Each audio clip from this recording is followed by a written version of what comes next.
पराग जी जयपुर से। श्री हरिवंश गुरुदेव। राधे राधे महाराज जी।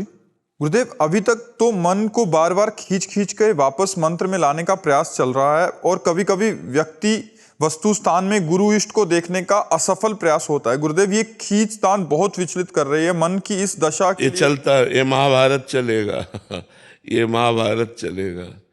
वो 18 दिन में खत्म हुआ था, ये 18 वर्ष में भी खत्म होना बड़ा कठिन है, क्योंकि बहुत जन्मों से हमारी दुर्वासनाएं पुष्ट है, बहुत जन्मों से। अब हमको उसको नष्ट करने का अवसर मिला है तो हम प्रयासरत है, लेकिन सफलता भगवान की कृपा के आश्रित है। प्रयास हम करते रहे, हारे ना। बहुत बड़ा युद्ध है यार, हम लोग तो पूरा जीवन हो गया ना। मतलब आपके तो और भी कार्य हैं, हमारे तो केवल एक ही कार्य था, भजन। तो हमने देखा है ये बहुत बड़ा युद्ध है, कभी कभी रो पड़ता है हृदय। हाँ, नहीं अब रोना आ जाएगा, आगे चलते रहो, अब नाम जप करते रहो, आगे आ जाएगा, रोना आ जाएगा। जब आप हारेंगे तो हारा पुरुष रोता है, हारे को हरिनाम, जो यहाँ हार गया वही जीत जाता है, भगवान फिर उसे जिता देते हैं।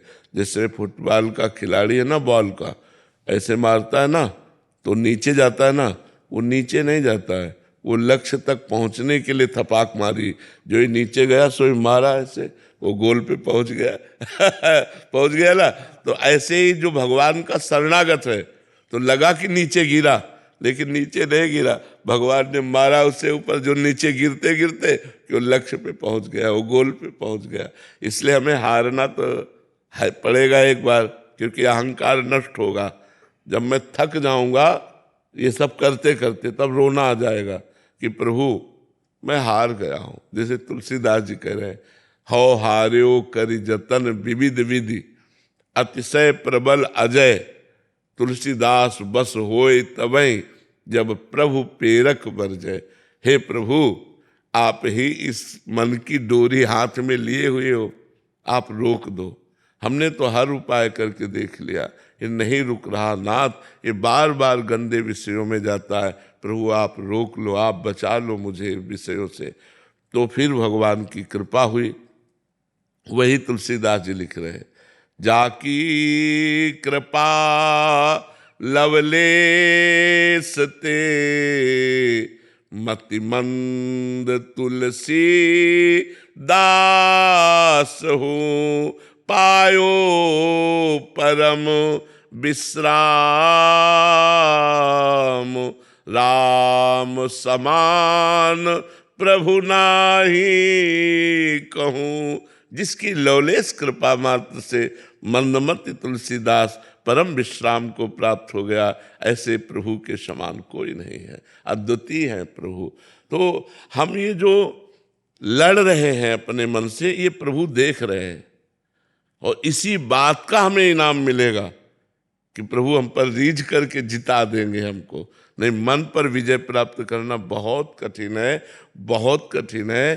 तो ये मतलब जब तक श्वास रहेगी तब तक ये युद्ध चलता रहेगा कि कहीं ऐसा ना हो जाए, कहीं ऐसा ना हो जाए।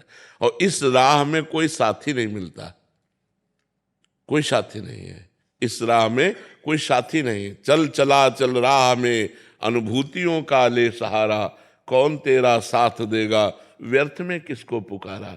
यार तुम्हारा कोई साथी नहीं मिलेगा सत्य में चलने पर। साथी केवल एक परमात्मा ही होगा और तुम्हारी अनुभूतियां होंगी, तब चल। अच्छे आदमी का कोई साथ नहीं देता, बुरे आदमी के दसियों मित्र होते हैं, लेकिन अच्छे आदमी के मित्र नहीं होते। इसलिए अच्छे आदमी बनो और भगवान को अपना दोस्त बनाओ, और ये युद्ध जारी रखो। बार बार मन को हटाकर विषयों से भगवान में लगाओ, इसका इनाम मिलेगा तुम्हें। एक एक सेकंड का हिसाब देते हैं भगवान।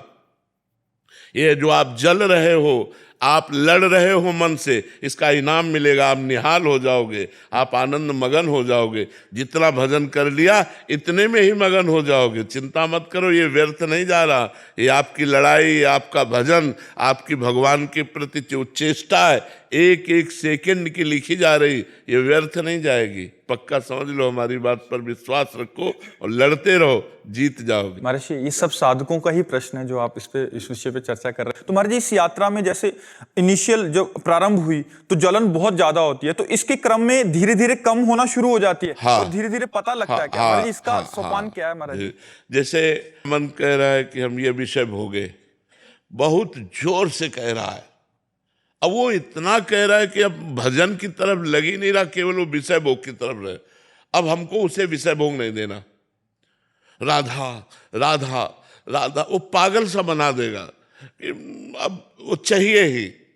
मतलब जिसने रोका उसकी बात कह रहा हूं। अब शांत हो गया। अब जब दोबारा आएगा तो 90% आएगा, जब तिबारा आएगा तो 80% आएगा, और 10% में आके रुक जाता है। और अगर 50% पे फिर से इसको वो संयोग बैठा दिया तो फिर बढ़ जाएगा, फिर 100% हो जाएगा। अच्छा ये क्रम चलता रहेगा महाराज जी, ऊपर नीचे वाला, तो इसलिए संयोग ही ना होने पाए। हाँ, देवर्षि नारद जी ने कहा है, साधना करने पर ये तरंग की तरह हो जाता है, समुद्र तरंग की तरह हो जाता है। और अगर संयोग मिला तो तरंग समुद्र बन जाती है। जैसे चिंगारी है ना, तो ज्वाला चिंगारी रूप में आ गई, लेकिन अगर उसे घास फूस मिल गया तो ज्वाला बनने में देर नहीं लगेगी। जब तक श्वास है तब तक युद्ध जारी है कि कभी भी किसी भी स्थिति में अपने को सिद्ध मानकर अब कोई छूट न दे दे, नहीं तो गिर जाएगा। बड़े बड़े सिद्धों को माया ने भ्रष्ट कर दिया। शिव विरंचिका मोहई को है बपुरान, अस जिय जान भजी मायापति भगवान। इसलिए सदैव सावधान होकर भजन मार्ग में आगे बढ़ते जाना चाहिए। फिर से एक क्लियर के लिए पूछ रहा हूँ, क्या 10% से फिर 100 हो जाता? इसीलिए कहता हूं कि घटते घटते आता है और 10% में रुक जाता है, और वो 10% तब समाप्त होता है जब भगवत साक्षात्कार हो जाता है। और जब भगवत साक्षात्कार हो जाता है फिर काम खत्म हो जाता है। फिर तो जैसे भुने हुए चने में आप चाहे जितना दाना वो पानी खाद लगाओ, अंकुरण नहीं हो सकता। ऐसे संत के जो भगवत प्राप्त है उनके हृदय में काम आदि दोषों का प्रादुर्भाव नहीं होता। तो कामादिक मद दम्भ न जाके, तात निरंतर बस में ताके।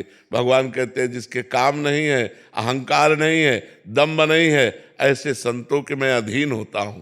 तात निरंतर बस में ताके, कामादिक मद दम्भ न जाके, तात निरंतर बस में ताके। ये बहुत बड़ा अनंत जन्मों से भटकाव मिटाने का हमें अवसर मिला है।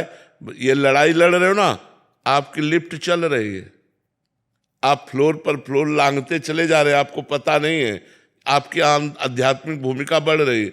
आपको लगेगा मैं वही हूं, जैसे लिफ्ट में खड़ा हुआ लग रहा है कि मैं वही हूं, लेकिन कई फ्लोर क्रॉस कर गए, अध्यात्म के कई फ्लोर क्रॉस कर गए। इसलिए चुपचाप लड़ते रहो, अहंकार मत करना। हारना है, हारना है।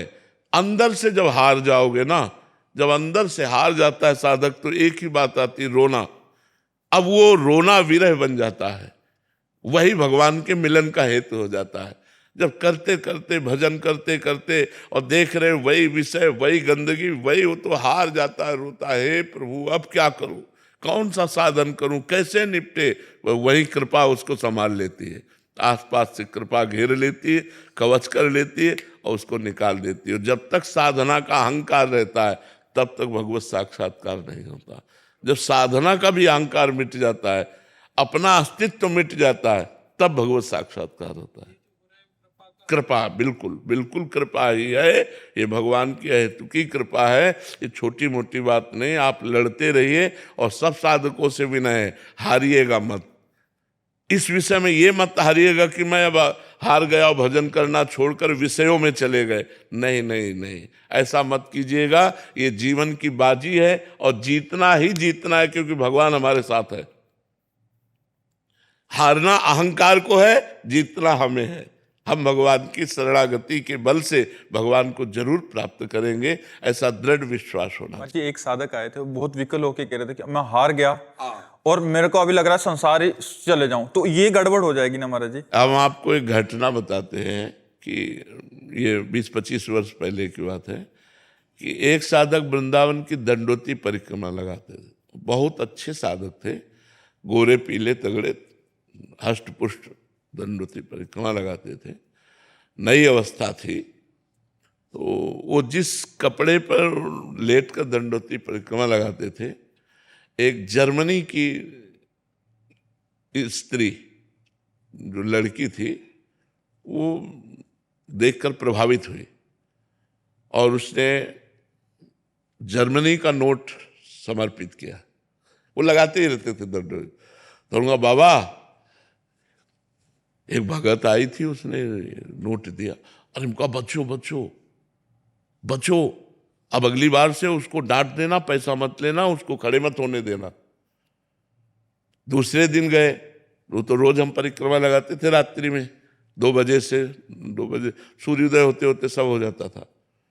बोले बाबा आज वो हमारा चद्दर ले गई है और इतने नोट दे। हमका फिर महाराज, बस जैसी महाराज तुरंत अपने को बदला कि मतलब अब शिष्य हो तो, लेकिन जब देखा तो हमका हो ही सोई जो राम रचि राखा को करी तर्क बड़ा। तो हमका महाराज आप संत हो, आप देख लो जैसा।